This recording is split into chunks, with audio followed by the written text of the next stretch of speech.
মধ্যরাতে সচিবালয়ের মতো নিশ্ছিদ্র নিরাপত্তামূলক জায়গায় আগুন লাগা এবং আগুনে একজনের মৃত্যু, 2 থেকে 3 জন আহত হওয়ার ঘটনায় গভীর উদ্বেগ এবং হতাহতদের জন্য শোক ও সহানুভূতি প্রকাশ করেছেন বিএনপি মহাসচিব মির্জা ফখরুল ইসলাম আলমগীর।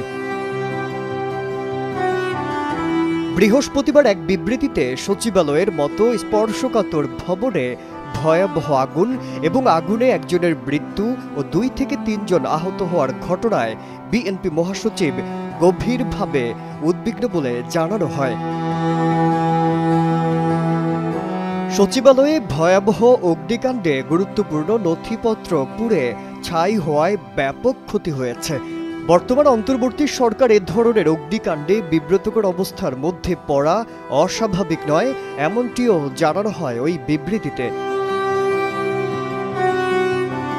সচিবালয়ে অগ্নিকাণ্ডের সুষ্ঠু তদন্তের মাধ্যমে প্রকৃত দোষীদের খুঁজে বের করে শাস্তির জোর দাবি জানান মির্জা ফখরুল।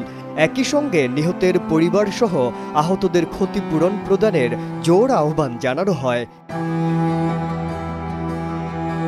এদিকে সচিবালয়ের 7 নম্বর ভবনে অগ্নিকাণ্ডের ঘটনায় 7 সদস্যের তদন্ত কমিটি গঠন করেছে সরকার। কমিটিকে আগামী 7 কর্মদিবসের মধ্যে প্রতিবেদন দিতে বলা হয়। মন্ত্রিপরিষদ বিভাগ থেকে সংক্রান্ত অফিস আদেশ জারি করা হয়েছে।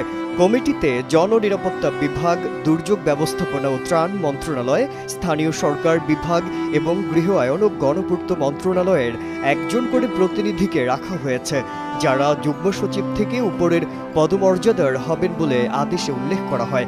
এছাড়াও ঢাকা মেট্রোপলিটন পুলিশ এবং ফায়ার সার্ভিস ও সিভিল ডিফেন্স অধিদপ্তরের একজন করে প্রতিনিধিও থাকবেন। রাত 1:52 সচিবালয়ে আগুন লাগার খবর পায় ফায়ার সার্ভিস। সকাল 8:05 আগুন নিয়ন্ত্রণে আসে এবং বেলা 11:45 আগুন সম্পূর্ণ নির্বাপন করা সম্ভব হয়। ফায়ার সার্ভিস সদর দপ্তর নিয়ন্ত্রণ কক্ষ থেকে কর্মকর্তা তালহা বিন জসিম এ তথ্য জানিয়েছেন। আজহারুল আলম, কালের কণ্ঠ।